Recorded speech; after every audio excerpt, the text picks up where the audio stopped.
Right, happening in just a few hours, lawmakers plan to speak out about what they call drastic cuts to federal funds for food assistance programs. And your reporter, Marcy Jones, joins us now live right outside of Connecticut Food Share in Bloomfield.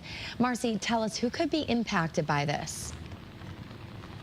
Good morning. Well, the folks here at Connecticut Food Share say that two programs in particular will be greatly impacted. Additionally, they're concerned about the 1 in 8 food insecure residents here in Connecticut, plus all of the local farmers who depend on that funding. The Trump administration has announced cuts that would impact 2 assistance programs here in Connecticut.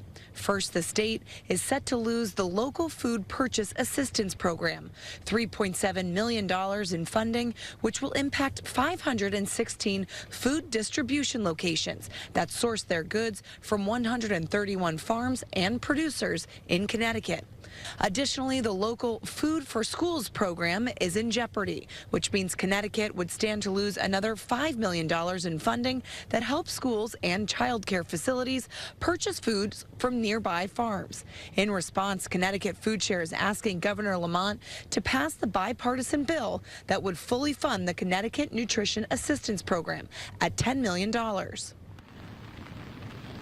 Senator Blumenthal as well as Senator Murphy will be here in just a few hours at 10:15 to make remarks. Make sure you keep it right here on Channel 3 for all of the latest updates. Your reporter in Bloomfield, Marcy Jones, Channel 3 Eyewitness News.